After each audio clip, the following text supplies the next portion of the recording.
Emmanuel వాళ్ళ mother ఇమ్మాన్యుల్కి చెప్పింది ఏంటంటే, నువ్వు కమేడియన్గా వెళ్ళావు, హీరోలాగా రావాలరా అంటే. ఆయన ఏమన్నా తప్పు అర్థం చేసుకున్నాడా? హీరోలాగా రావడం అంటే ఎప్పుడు ఎప్పుడు టాస్కులు గెలవటము, ఎప్పుడు తనకే కంటెండర్షిప్ రావటము, ఎప్పుడు గేమ్స్ గెలవటం అనే దాంట్లోనే ఆలోచిస్తున్నాడా? అందుకే వాళ్ళ మదర్ ఇంకోటి కూడా చెప్తారు, నీకు చాలా బ్రెయిన్ ఎక్కువరా, బ్రెయిన్ పెట్టి ఆలోచించు అన్నట్టు. సో ఎక్కడో తేడా కొడుతుంది ఇమ్మాన్యుల్ గేము. కొంచెం సేఫ్ గేమ్ ఆడుతున్నాడా?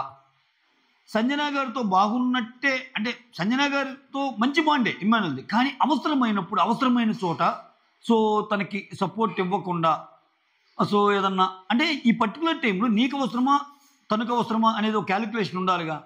మోర్ ఓవర్ ఆమె చాలా అంటే ఎప్పుడు అడిగిన సంజన ఈరోజు చాలాసార్లు అడిగిద్ది, అరే ఇది కరెక్ట్ టైం, నాకు హెల్ప్ చేయండి అని. అసలు గేమ్ ఏంటి, ఓకే ఏం జరుగుతుంది, సో వీళ్ళ strategy, red team blue team స్ట్రాటజీలో రెడ్ టీమ్ స్ట్రాటజీ ఎక్కడ మిస్ఫైర్ అయిపోయింది, లోపల ఇద్దరు లేడీస్ని పంపటం వల్ల, ఈ విషయాలన్నీ మాట్లాడుకుందాం. దానికంటే ముందు మీరు చేయాల్సింది ఏంటంటే ఒక చిన్న లైక్ కొట్టి వీడియోని బ్లెస్ చేయటం. Like it, share it, subscribe it and hype it. Okay, సుత్తుండదు, స్ట్రైట్గా పాయింట్లోకి వచ్చేస్తాను. సో త్వరగానే ముగిస్తాను వీడియో. ఓకే, ఓవరాల్గా ఈ కెప్టెన్సీ టాస్క్లో 9 మెంబర్స్ ఉంటారు కదా. ఈ 9 మెంబర్స్లో 2 టీములుగా డివైడ్ చేసే ముందు ఒకరు ఎక్కువ ఉన్నారు కాబట్టి అసలు ఎవరు అవ్వకూడదు అనుకుంటున్నారు అన్నప్పుడు అందరూ ఒక్కొరి పేర్లు చెప్పాలి. వాళ్ళల్లో ఎక్కువ ఓట్లు వచ్చిన కంటెస్టెంట్ తనూజ. అక్కడే మనం సెకండ్ ప్రోమో గొడవ చూస్తాంగా దివ్యాకి అండ్ తనూజాకి. సో కంటెండర్షిప్ నుంచి తీసేయాలన్నప్పుడు ఎక్కువ ఓట్లు వేసింది తనూజ కాబట్టి తనూజ బయటకు వచ్చేస్తాయి. ఇంకా 8 మంది ఉంటారు. ఆ 8 మందిలో ఓకే రెండు టీముల్ని రెండు టీముల్ని సెలెక్ట్ చేసే టాస్క్ తనుజాకి అప్పగిస్తే ఇక్కడ ఏం చేస్తుంది, రెండు టీములుగా ఫామ్ చేయటంలో బ్లూ టీం ఏమో ఎవరెవరిని చేస్తుంది, ఒక్క నిమిషం 1 సెకండ్, డిమాండ్ రీతు కళ్యాణ్ సుమన్ ఏమో బ్లూ టీం ఉంటారు. రెడ్ టీం ఏమో భరణి, దివ్య, ఇమ్మాన్యుల్, సంజన. సో ఏమేం చేసిందంటే ఏమకి కొంచెం ఫ్రెండ్షిప్ అనుకోండి, అనుకోండి ఉన్న వాళ్ళందరినీ బ్లూ టీంలో పెట్టింది. రెడ్ టీంలోనేమో కొంచెం పడని వాళ్ళందరినీ రెడ్ టీంలో పెట్టింది. సో సంచాలకుగా ఉంటానే యాజ్ యూజువల్ హెల్ప్ చేస్తానే ఉంది. తెలుసుగా తనూజ రూల్స్ మాట్లాడుతుంది, రూల్స్ ఫాలో అవ్వదు. సంచాలక్ కంటే ఎలా ఉండాలి, ఇద్దరికి ఇది ఉండాలి అన్నట్టు ఉంటుంది. బట్ ఎప్పుడు సంచాలక్ అయినా ఒక టీం సైడు ఎడ్జ్ తీసుకుంటుంది, అది క్లియర్గా కనిపిస్తూ ఉంటుంది throughout the game. Okay, so మొత్తానికి టీమ్స్ కింద డివైడ్ చేసింది. నెక్స్ట్ కెప్టెన్సీ టాస్క్ ఏంటంటే సంచాలక్ Tanuja first red or blue టీంని సెలెక్ట్ చేయాలి. అదేంది, ఆ హంగర్ గేమ్ ఒకటి పెట్టాడు కదా. సో లోపల దాన్ని ఏమంటారు, లివర్. సో ఆ లివర్ రెడ్ వైపు చూపిస్తేనేమో రెడ్ టీం నుంచి రావాలి, బ్లూ వైపు చూపిస్తేనేమో బ్లూ టీం నుంచి రావాలి. ఎవరైతే లోపలికి వెళ్తారో కథం వాళ్ళు అంటే వాళ్ళకి ఆల్రెడీ ఆహారం అయిపోయినట్టే. ఒకసారి లోపలికి వెళ్ళారంటే ఆహారం అయిపోయినట్టే. తర్వాత అది రెడ్ వైపు చూపితే రెడ్ టీం వాళ్ళు రావాలి, బ్లూ టీం తిప్పితే బ్లూ వైపు రావాలి. ఫస్ట్ రౌండ్ వరకు తనూజాకి ఛాన్స్ ఇస్తారు, ఎందుకంటే అక్కడ ఎవరు లేరు కదా ఇంతవరకు అక్కడ ఫైట్ కానీ గొడవ కానీ జరగటానికి. సో ఆబ్వియస్గా ఇంకా ఆ టీం సెలెక్ట్ చేసేటప్పుడే తన అపోజిట్ టీం రెడ్ టీంలో వేసేసింది. సో రెడ్ టీంలో నుంచి సెలెక్ట్ ఒకరు వెళ్ళాలన్నప్పుడు వీళ్ళు విపరీతంగా మేధోమదనం చేసుకొని సో ఎవరైతే లోపలికి పోతారో లౌట్ కదా. ఇక్కడ నాకేమైందంటే ఇమ్మాన్యుల్కి ఎక్కువ ఏంటి ఫిజికల్ ఎనర్జీ ఎక్కువ కదా, బాగా ఆపగలడు. అటువంటి ఆయన ఏమో మళ్ళా కావాలంటాడు. ఇక్కడ భరణి గారి అసలు అవ్వని పర్సన్. సో అక్కడ ఆయన్ని మనం తప్పట్లేం. ఆయన లోపలికి వెళ్తే గేమ్ ఏముంది, ఇంకా ఆయన లోపలికి వెళ్ళంగానే అవుట్ అవుతాడు కదా. ఈ సిచ్యువేషన్స్లో గోలగా జరిగి అసలు ఆయనకి అక్కడ దివ్య ఏమో భరణి కావాలనుకుంటుంది, సంజన ఏమో తను కావాలనుకుంటుంది. సంజన ఏమో పాపం సపోర్ట్ అడిగిద్ది. ఇమ్మాన్యుల్ ఏమో నేను దివ్యాకి ఇచ్చాను, ఒకవేళ నేను కాబట్టి దివ్యాకి అన్నట్టు అంటాడు. మళ్ళీ ఇంకోసారి ఏమో తనూజ దగ్గరికి వెళ్ళి ఏం మాట్లాడతాడంటే, ఎరా నువ్వు వాళ్ళకి ఎవరికైనా సపోర్ట్ చేస్తున్నావు అంటే, లేదు అమ్మా నేను ఆడాలి కదా అన్నట్టు అంటాడు. రకరకాలుగా బిహేవ్ చేస్తాడబ్బా గేమ్లో. అసలు ఇంకా ఆయనకి ఇంకా కంటెండర్ అయ్యి ఇంకా కెప్టెన్ ఏం సాధిద్దామని, ఇంకొకసారి కంటెండర్ అయ్యి కెప్టెన్ ఇంకొకసారి నామినేషన్ సేవ్ అవుదామనా, ఏంది అసలు ఇతని గేమ్ ఏంటో. ఉండాలి, దేనికైనా ఉండాలి, మరీ ఎక్కువ ఉండకూడదు. ఎక్కువ అంటే ఎక్కడ ఆశపడాలి ఎక్కడ ఆశపడకూడదు, ఆయన గేమ్కి ఉపయోగపడేది నేను చదువుతున్నా మళ్ళా. సో కెప్టెన్ అవ్వడం కంటే కెప్టెన్ అవ్వకపోవడం తెచ్చి కదా ఆయనకి, ఎందుకు ఆ యాంగిల్ ఆలోచించడం, అన్నిట్లో నేనే కావాలన్నట్టు అంటాడు.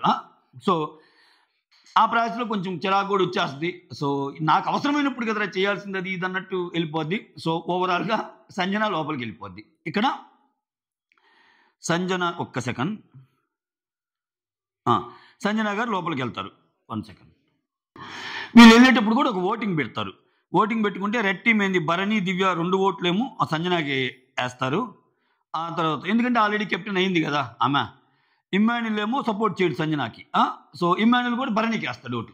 సో ఇక్కడ చూడండి, ఇక్కడ ఇమ్మాన్యుల్ అక్కడ మళ్ళీ ఎందుకంటే ఆల్రెడీ 2 ఓట్లు వచ్చినప్పుడు ఆమె వెళ్తుందిగా, అందుకని లోపలికి ఎవరు వెళ్ళాలన్నప్పుడు భరణికి వేస్తాడు. సో ఓవరాల్గా సంజనాకి పడతాయి కాబట్టి సంజన ఏంటి లోపలికి వెళ్ళింది అంటే కంటే వెళ్ళాల్సి వచ్చింది అంటే కరెక్ట్ వాడు. ఎందుకంటే వీళ్ళు ఓటింగ్ పెట్టుకున్నప్పుడు వీళ్ళిద్దరు నలుగురులో ఇద్దరు వేసినప్పుడు హైయెస్ట్ ఓటింగే కదా, అలా సంజన గారు లోపలికి వెళ్తారు. అక్కడ సెకండ్ రౌండ్ నుంచి ఏం జరగాలి, లోపల ఉన్న వాళ్ళు బ్లూ ఆర్ రెడ్ టీంని డిసైడ్ చేయాలి. ఇది ఇక్కడ కొంచెం తెలివిగా ఆలోచిస్తారు వీళ్ళు. ఏంటంటే ఇప్పుడు ఒకవేళ వీళ్ళు సంజన వెళ్ళి లోపల బ్లూ తిప్పిందనుకో, బ్లూ నుంచి వాళ్ళు డిమాండ్ పవన్ పంపారనుకో, డిమాండ్ పవన్ లోపలికి వెళ్ళాక అక్కడి నుంచి గేమ్ ఏంది, ఆ లెవర్ని ఎవరైతే గట్టిగా వాళ్ళ వైపు ఉంచి ఎవరి టీంకి అయితే నెడతారో ఆ టీం నుంచి రావాలి. సో ఆబ్వియస్గా డిమాండ్ పవన్ స్ట్రాంగ్ కాబట్టి సంజన ఒక్క ఎనర్జీ చాలదు. అందుకని వీళ్ళు ఏం చేస్తారు తెలివిగా, ఒకవేళ మళ్ళీ రెడ్ టీంలో ఒకరు కానీ సాక్రిఫైస్కి సిద్ధమైతే రెడ్ టీం నుంచి ఇంకొకరు వస్తే అప్పుడు వీళ్ళిద్దరు కలిసి బ్లూ టీం తిప్పితే మళ్ళీ అప్పుడు బ్లూ టీం నుంచి వచ్చినా కానీ అప్పుడు వీళ్ళిద్దరు ఉంటారు, అక్కడ ఒకరు ఉంటారు, వీళ్ళ బలం ఎక్కువ ఉంటుంది. ఇది వీళ్ళ స్ట్రాటజీ. అయితే దాంట్లో భాగంగా సెకండ్ వచ్చి మళ్ళీ దివ్య అనే వస్తుంది. అంటే ఎక్కడ కూడా చర్చలు, ఎందుకంటే దివ్య ఆల్రెడీ భరణికి సపోర్ట్ చేద్దాం అనుకుంటుంది. ఇంక ఇమ్మాన్యుల్ ఒక పక్క నొదలడబ్బా, ఒక పక్క నొదలు. ఇప్పుడు ఇమ్మాన్యుల్ కానీ వెళ్తే ముందు వెళ్ళిన సంజన తర్వాత ఇమ్మాన్యుల్, అట్లీస్ట్ ఇమ్మాన్యుల్ బలం ఎక్కువగా, అక్కడ కొంచెం స్ట్రెంత్ ఉండేదిగా. అట్లా ఎందుకు ఆలోచించడం ఏంటో ఆయన, ఎంతసేపు నేను బయట ఉంటాను మీరు అన్ని మాటలు చెప్తాడు, మళ్ళీ అది ఇది ఇట్టాడాలి అట్టాడాలి స్ట్రాటజీస్ అన్ని చెప్తాడు. ఆ స్ట్రాటజీస్లో భాగంగా ఇతనికి కలిసి వచ్చే స్ట్రాటజీసే ఉంటుంది. ఎవిరా వాళ్ళు రాదు అనిపించింది నాకైతే ఇమ్మాన్యుల్ గేమ్ చూస్తే. ఓకే, ఓవరాల్గా ఇప్పుడు ఏంది, నెక్స్ట్ టైం దివ్య వెళ్ళిపోద్ది. సెకండ్ రౌండ్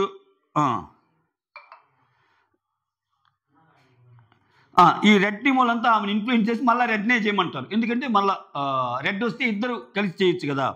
అక్కడ దివ్య ఇన్సైడ్ వెళ్ళిపోద్ది. అప్పుడు థర్డ్ రౌండ్ బ్లూ చేస్తారు. ఇప్పుడు ఏంది, థర్డ్ రౌండ్ బ్లూ చేసినప్పుడు ఇక్కడ మళ్ళీ వేళ చర్చలు, బ్లూ ఎవరు వెళ్ళాలి, బ్లూ డిమాండ్ వెళ్ళాలా కళ్యాణ్ వెళ్ళాలా. వీళ్ళేంటి కళ్యాణ్ పంపించడానికి ట్రై, డిమాండ్ ఆల్రెడీ 2 సార్లు అయ్యాడు కదా, కళ్యాణ్ పంపించడానికి ట్రై చేస్తుంటారు. కళ్యాణ్ పంపించడానికి ట్రై చేస్తున్న అతనేమంటాడు, నేను ఉంటాను మీరెవరన్నా వెళ్ళండి అన్నట్టు అంటాడు. మేమే ఎందుకు నువ్వెందుకు వెళ్ళకూడదు అంటారు. ఇక్కడ రీతు చిన్న గొడవ.